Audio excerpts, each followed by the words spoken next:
Assalomu alaykum, hurmatli bizni ijtimoiy tarmoqda kuzatib borayotganlar. Aynan o'sha YouTube'da yoki Telegramda kuzatib borayotganlar, umuman Facebook'da agar videolar ko'rib borayotgan bo'lsalar, umuman barcha ijtimoiy tarmoqda kuzatayotganlar sizlarga ulkan rahmat aytmoqchimiz. Mana shu bizni qo'llab-quvvatlab turganligingiz uchun. O'sha videolarni ko'rib turganligingizni o'zi ham shu narsadan dalolat beradiki, bu bizni qo'llab-quvvatlayapsiz. Izoh berayotganlaringiz undan ham yaxshi, chunki izoh berganingizda biz o'sha izohga yarasha yana boshqa nima deydi, videolarni olib, o'sha shu izohdagi bizga berilgan fikrlarga javob berishga harakat qilyapmiz. Bu ham yaxshi. Undan tashqari mana bunday like degan tugmani bosayotganlaringizni o'zi ham bizni juda ham xursand qilyapti. Shu orqali demak biz o'sha ijtimoiy tarmoqlarda yerga ishlov bermasdan ekish texnologiyasini ko'proq odam ko'rayotganligini his qilyapmiz. Demak, sizlar mana shu orqali ham bizga yordam berib turibsizlar, ko'mak beryapsizlar. Uning uchun yana bir marta ulkan rahmat aytaman. Biz shu narsani qayd etishimiz kerakki, FAOni O'zbekistondagi vakolatxonasi tomonidan O'zbekistonda FAO deganimizda endi Birlashgan Millatlar Tashkilotining Oziq-ovqat va qishloq xo'jaligi tashkiloti, o'sha FAO deb aytiladi. O'sha FAOni O'zbekistondagi vakolatxonasi tomonidan O'zbekistonda oziq-ovqat tizimlarining yerdan foydalanish va qayta tiklashga ta'sirini baholash dasturi loyihasi bajarilyapti. O'sha loyiha doirasida biz o'sha Qashqadaryo viloyatini Qamashi tumanidagi Savsan mahalla fuqarolar yig'iniga qarashli bo'lgan Jovli o'g'li Baxtiyor fermer xo'jaligida yerga ishlov bermasdan to'g'ridan-to'g'ri ekish texnologiyalarini boshlaganmiz va mana shu ishlarni kengroq joriy etish uchun endi demak nafaqat o'sha Qashqadaryo viloyatida, balkim o'sha Toshkent viloyatini Lalimi tumanlarida, aynan Qibray tumanining Lalimi yerlarida ham bu texnologiyani kengroq joriy etish bo'yicha ishlarni boshlaganmiz. O'tgan yili bilsalaringiz eng yuqori rekord hosildorlik oldik. 52 sentnerdan hosil olindi Lalim maydonlarida. Xuddi o'sha narsani qaytarish uchun endi bu yil ham shu juda ham katta ishlarni qilyapmiz. Mana hozirgi ko'rib turgan dalalaringiz bu 2024-yilda 20-sentyabr kuni ekilgan dala. O'sha paytda 90-100 kilogramdan bu dalaga nima ekilgan? Bug'doy ekilgan.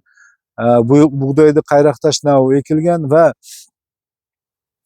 bu dalada sizlarga agrotexnik tadbirlar bilan tanishtirib o'tmoqchiman. O'sha 90-100 kilogramdan ekilgandan keyin biz o'sha mart oyida mana shu dalada gektariga 100 kilogram atrofida karbamid berildi. Bundan 10 kun oldin shu 13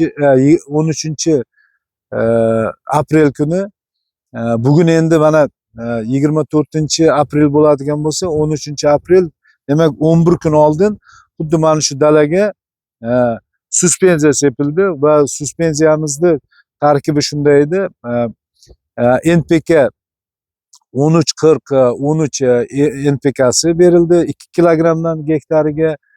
Undan tashqari kalsiy nitrat berildi. Kalsiy nitrat 2 kilogram gektariga va shuning bilan birgalikda shu nimaga begona o'tlarga qarshi kurashish bo'yicha o'sha Granstar Plus 75% 25 gramdan berildi va aseton boyagi nimaga shilliq qurtga, umuman hasharotlarga qarshi kurashish bo'yicha ham o'sha nimalar berildi, pestitsidlar berildi. Demak, bu dalada xuddi mana shu agrotexnik tadbirlar o'tkazildi va ayni paytda bug'doyni holati Lalimi bug'doyga holatiga qaraganda, Lalimi bug'doy sharoitiga qaraganda ancha yaxshi ekanligini e'tirof etishimiz kerak. Mana hozir bug'doyni bo'yi meni o'sha kindigimga kelyapti. Demak, buni agar yana 10 santimetr o'sishini inobatga olganimizda bu endi mana bu ko'krakka keladigan bug'doy bo'ladi. Nima uchun endi bug'doyni bo'yicha biz bu yerda gapiryapmiz? Kim la'lim maydonlarda ishlaydigan bo'lsa, bular biladiki, bug'doyni bo'yi o'sha hosildorlikni aniqlaydigan nima deydi, elementlardan biri hisoblanadi. Chunki bo'y qanchalik yaxshi bo'ladigan bo'lsa, demak kelajakda hosildorlik ham shuncha yaxshi bo'ladi degan nimalar bor, iboralar bor. Demak, mana shuni inobatga olgan holda aytadigan bo'lsak, bo'yi juda ham yaxshi.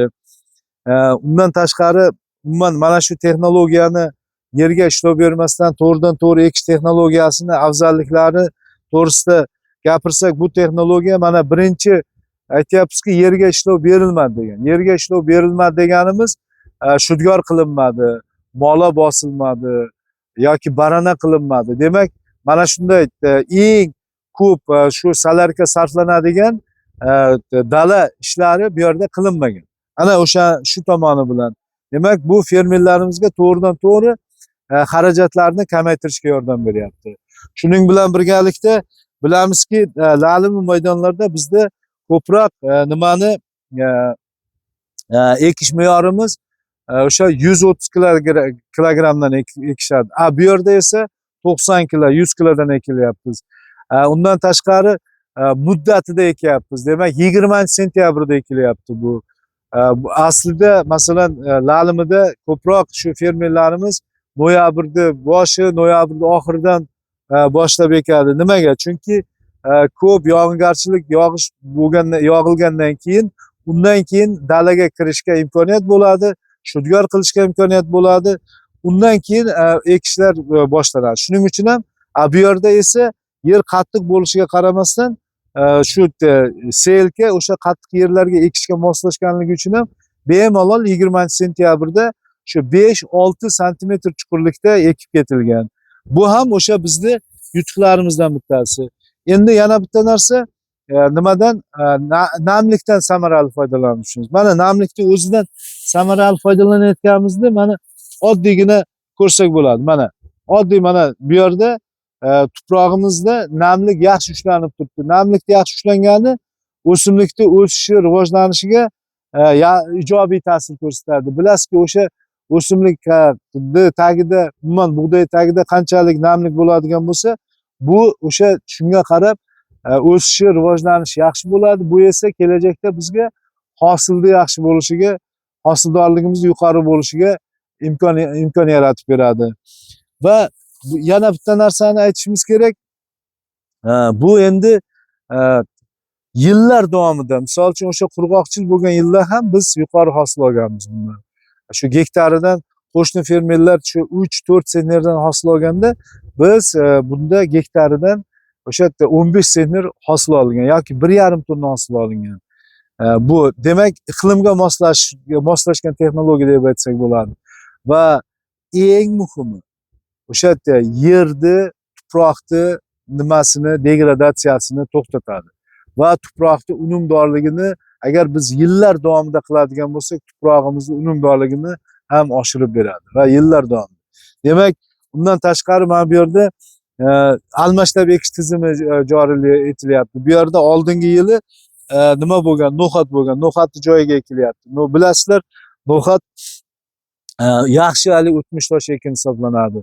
Mana hammasi bir joyda jamlanyapti va bu bizda boyagi hozirgi paytdagi bug'doyni holatini yaxshi bo'lishiga ijobiy ta'sir etyapti. Va eng oxirgi aytadiganimiz, demak, fermerlarimizni daromadini oshirish bo'yicha. Mana o'tgan yilgi hisob-kitoblarimizga qaraganda 52 sentnerdan hosil olingan paytda 1 gektaridan biz 8.800.000 sof daromad olindi. An'anaviy texnologiya bo'yicha ishlayotgan fermerlarimizda esa 1.800.000, 2 million sof daromad bo'ldi. Demak, sof daromad an'anaviy texnologiyaga nisbatan yerga ishlov bermasdan ekish texnologiyasida 4 barobar yuqori sof daromad oldi. Demak, bu ham juda ham yaxshi bir ko'rsatkich. Nimaga? Chunki birinchi o'rinda biz bilamizki, biz fermerlarimizni daromadini oshirish bo'yicha ishlaymiz. O'sha daromad oshirish bo'yicha Bu texnologiya fermerlarimizga juda ham qo'l kelyapti. Undan tashqari bizga ko'pincha aytadi, bir joyda turib gapirasizlar, o'sha boyagi har xil haligi chuqur joyga tushib olgan bo'yicha gapirasizlar deb, mana hozir yana boshqa joyga kelib turibman. Mana bug'doyni mana bo'yi bu yerda undan ham boyagidan ham baland mana. Mana bug'doy mana hozir menda nimaga kindikdan ham oshib ketgan. Buni agar ertaga yana 10 santimetr o'sishini inobatga oladigan bo'lsak, demak ko'krakka keladigan bo'ladi. Bug'doyimiz yana o'sadi. Demak, bularni barchasi o'sha yuqori hosildorlikni bu yerda kutsak bo'ladi. Endi to'g'ri, baribir ham biz xomsutdan emgan bandamiz.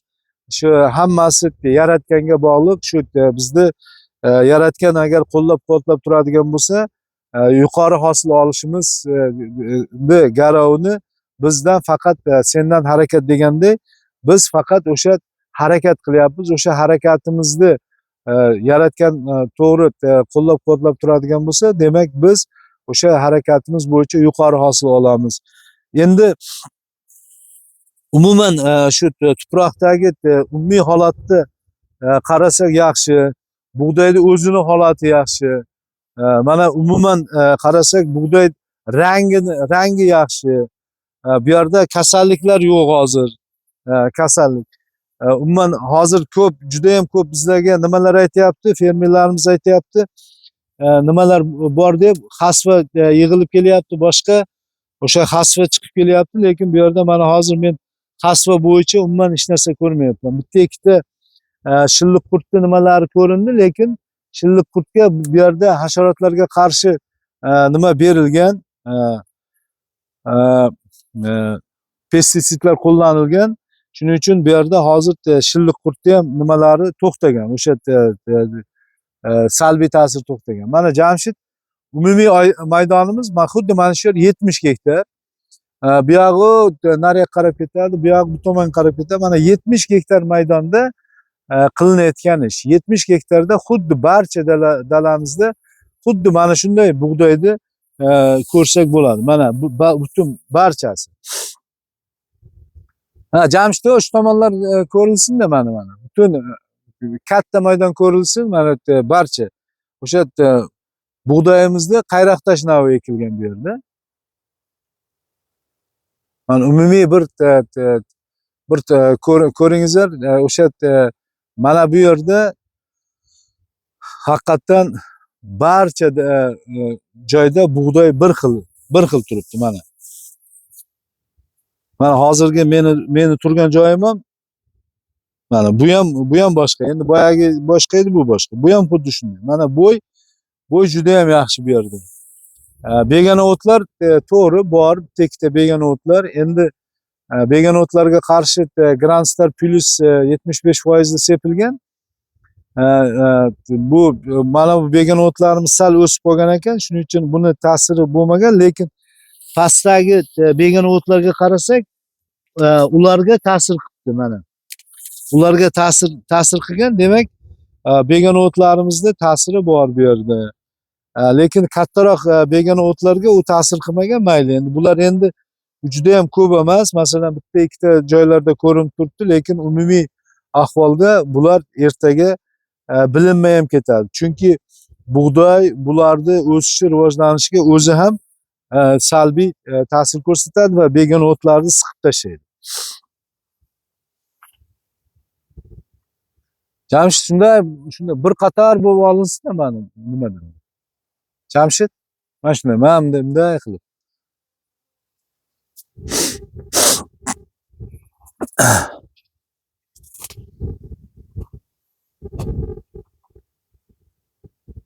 To'liq olindimi?